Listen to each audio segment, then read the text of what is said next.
અમારા જિલ્લા પ્રમુખ અહીંના આથાડુંગરીના સરપંચ રતનસિંહભાઈ, દેવસિંહભાઈ, અમારા ભંગિયાભાઈ, તમામ સરપંચોની આગેવાનીમાં પાર્ટીના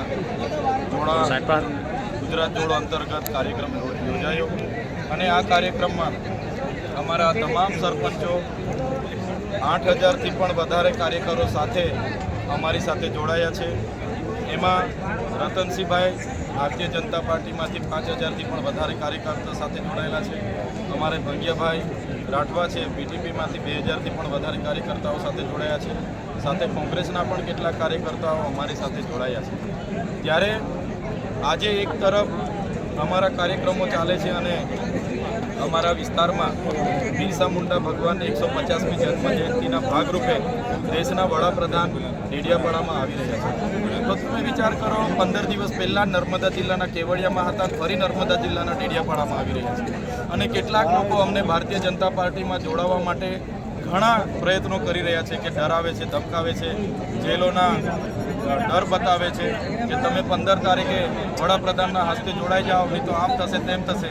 ત્યારે આ ચૈતર વસાવા આદિવાસીનો દીકરો છે, આટલી જેલો કરીને અમને ડરાવવાના કોશિશ કર્યા આ ભૂપેન્દ્રભાઈ પટેલ અને હર્ષસંઘવીની સરકારે, ત્યારે પણ અમે ડર્યા નથી અને આવનારા દિવસોમાં પણ અમે નથી ડરવાના.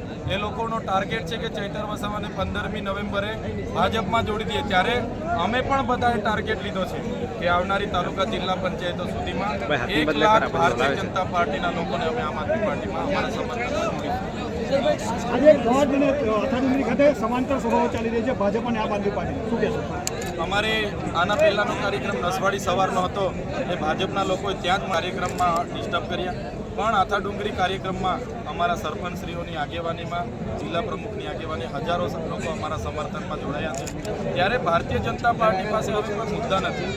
વિકાસ મહોત્સવ કાઢે છે, અમૃત મહોત્સવ કાઢે છે, હમણાં ગૌરવ યાત્રા કાઢી. ભાઈ એ તો બધું છે જ. બાળકોને શિક્ષણ જોઈએ છે, અહીં બાળકો કુપોષણથી પીડાય છે, સિંચાઈનું પાણી જોઈએ છે, રોડ રસ્તા જોઈએ છે, રોજગાર જોઈએ છે. એની વાત કોઈ કરતું નથી. બસ રાષ્ટ્રભાવના. અહીંયા શિક્ષણ માગીએ એટલે ભારત પાકિસ્તાન, અહીંયા રોજગાર માગીએ એટલે હિન્દુ મુસ્લિમ, અહીંયા બીજી વાત કરીએ વિકાસની એટલે કે ભાઈ રાષ્ટ્રભાવના. એટલે આ બધી આત્મનિર્ભર બનવાની, એક પેડ માં કે નામ જેવા બોગસ યોજનાઓ લાવીને લોકોને ગેરમાર્ગે દોરે છે. પણ લોકો હવે સમજી ગયા છે, આવનારી તાલુકા જિલ્લામાં આ વિસ્તારોમાંથી ભારતીય જનતા પાર્ટીનો ચોપડા સાફ થઈ જવાનો છે. સહાય નથી મળી રહી એ બાબતે હમણાં અતિવૃષ્ટિથી, કમોસમી વરસાદ, માવઠાથી નુકસાન થઈ છે. તો સરકારે 1 અઠવાડિયા પછી વાટાઘાટો કરીને ગઈકાલે 10,000 કરોડનું પેકેજ જાહેર કર્યું છે. હવે તમે વિચાર કરો, 33 લાખ હેક્ટરમાં નુકસાની થઈ છે અને આ લોકોએ 1 હેક્ટરના 20 કે 22,000 રૂપિયા આપીશું એવી વાત મૂકી છે. 100% નુકસાન વળતર મળવાનું છે. 50% નુકસાનીમાં તમને 7,000 મળશે, 8,000 મળશે. એટલે આ લોલીપોપ છે. સરકારે વીમા યોજના ચાલુ કરવી જોઈએ. જેટલા પણ ખેડૂતોનું ધિરાણ લીધું છે એ લોન માફ કરવી જોઈએ અને દરેક ખેડૂતની નુકસાન તો થયું જ છે, એને 50,000 રૂપિયા પર હેક્ટરે પંજાબની સરકારની જેમ આપવું જોઈએ એવી અમારી માંગણી છે. ખાસ તમે જે વડાપ્રધાન આવવાના છે તેમાં જોડાવાના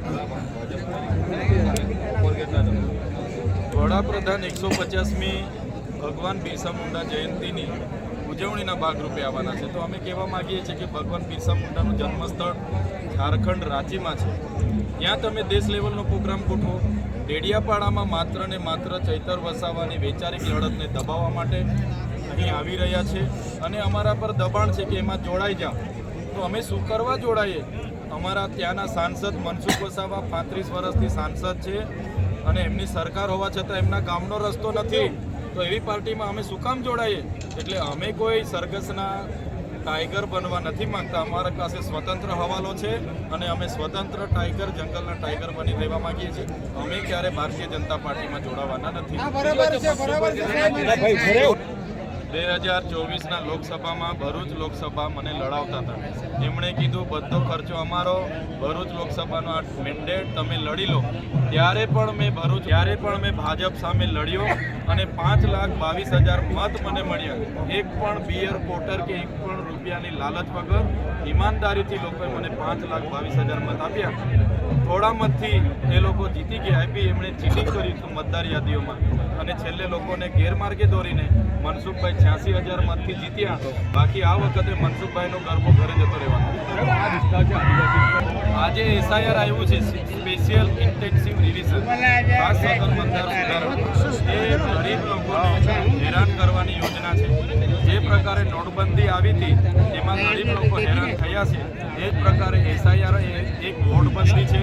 અને એમાં જે મજૂરી કરવા ગયેલા લોકો છે, બહાર વિસ્તારોમાં જે સ્થળાંતર કરેલા લોકો છે, એવા લોકોને આ એસઆઈઆરમાં ફોર્મ નહીં ભરાશે તો મતદાનનો અધિકાર છીનવાઈ જવાની ભીતિ છે.